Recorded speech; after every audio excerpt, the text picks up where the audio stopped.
We're now more than halfway through the year, and AI is still very much with us. But what is it actually being used for now? Have big tech leaders correctly predicted AI's future? And how is AI being used outside of Silicon Valley? Has it really replaced software developers? As a software developer consultant who's living through the AI boom, here's my take.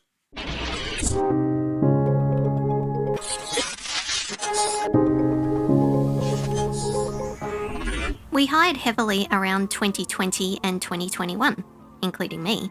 But by the end of 2022, projects were slowing down and people were gradually being let go.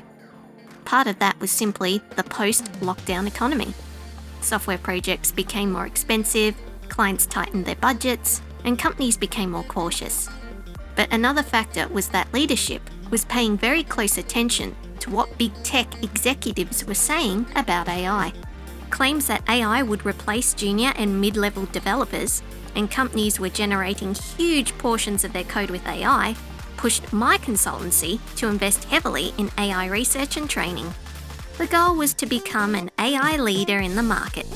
The vision was simple: train everyone to use AI, and eventually have AI agents generate all the code, or have them replace the back-end code completely.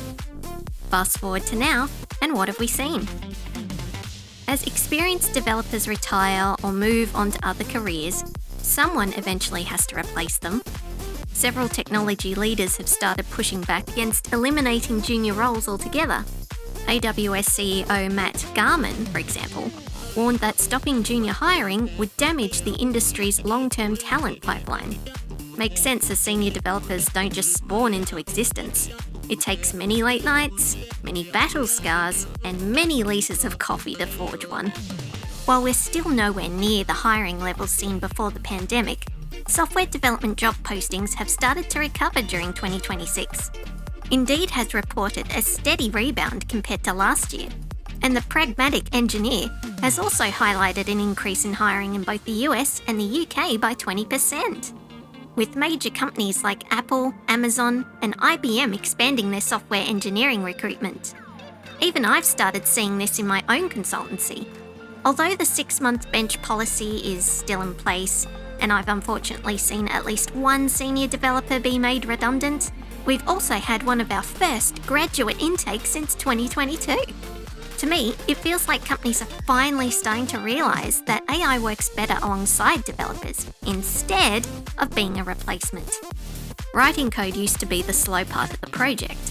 Now, for many teams, reviewing AI-generated code is. AI still can't produce perfect software because every business has unique requirements that AI has probably never seen before. So instead, it produces what it thinks is the best answer, which often means code is unnecessarily complicated, repetitive, or simply wrong.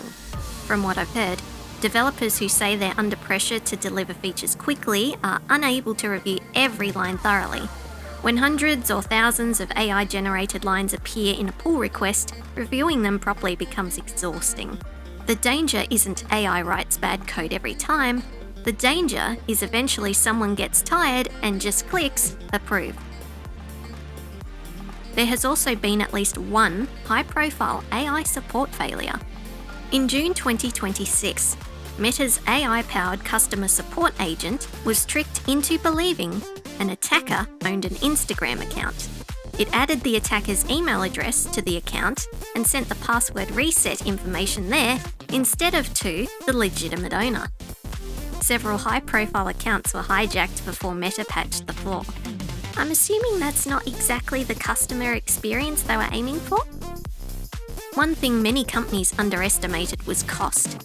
Most AI models charge based on tokens, which are chunks of text that are processed every time you send or receive a message, not necessarily the sentence itself. A single request might only cost a few cents, but multiply that across hundreds of employees making thousands of requests every day, and suddenly, those costs become significant. Companies that expected AI to dramatically reduce staffing costs have instead discovered that AI subscriptions, infrastructure, code reviews, security assessments, and fixing AI mistakes all add to the bill. Even my own consultancy has introduced monthly AI spending caps. Seems infinite intelligence comes with a monthly subscription nowadays. Anthropic recently launched Project Glasswing, a cybersecurity initiative built around a model powerful enough to identify large numbers of serious software vulnerabilities. The company was concerned enough about these capabilities that it restricted access to selected partners rather than releasing the model publicly. The concern isn't just what these systems can find today, but rather what similar systems may be capable of once they become widely available. In addition, OpenAI publicly documented an incident involving one of their most capable AI models during an internal cybersecurity evaluation. The model was given a simple objective: achieve the highest possible score on a hacking benchmark. Rather than solving the challenge as intended, it reportedly found a previously known vulnerability in its testing environment, escaped the isolated sandbox, gained internet access, and then accessed another AI platform, Hugging Face, to obtain information it believed would help it complete the benchmark. The craziest part wasn't the fact that the AI accessed another system, it was that no one specifically told it to. It simply decided that finding a shortcut was the most effective way to achieve its goal. It's almost like jumping out the window of your exam room, running to the library, and finding the textbook you think the exam questions were based on. Now that's the kind of initiative you want from your cybersecurity intern. My current client has taken a very cautious approach to AI. They've only recently begun allowing limited use, and they still don't want AI agents directly accessing their intellectual property because of security concerns. I was recently asked to review a document produced entirely by AI.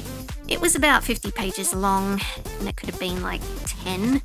The AI had a habit of saying the same thing in 3 different ways, and it occasionally hallucinated information without making it obvious where those claims had come from. It took me about a week to review most of the documentation, leaving certain sections for other specialists to review. When I was asked whether I thought the report was useful, my answer was, there were definitely some valuable insights that I could independently verify, but unfortunately, there were also enough factual errors that I couldn't consider it to be reliable without extensive fact-checking. Combined with the repetition, it simply wasn't ready to be trusted without heavy human supervision. The original prediction was that AI would replace developers, but the reality so far has been much more complicated. Instead of removing developers, AI has mostly changed what they spend their time doing. The focus has shifted from simply writing code to reviewing, validating, and securing the code AI produces.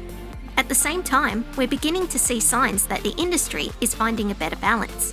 Companies are starting to hire again, and many are realizing that AI works best alongside developers, not instead of them. The bigger lesson is that AI is both less reliable and more capable than many people expected. It can make frustrating mistakes, but it can also find solutions and approaches that humans didn't anticipate. Technology will continue to change. It always has. But the ability to solve problems, think critically, and build reliable software isn't going away. If you're learning to code, keep going. The tools may change, but your skills, knowledge, and experience will always be valuable. I hope you found this video insightful.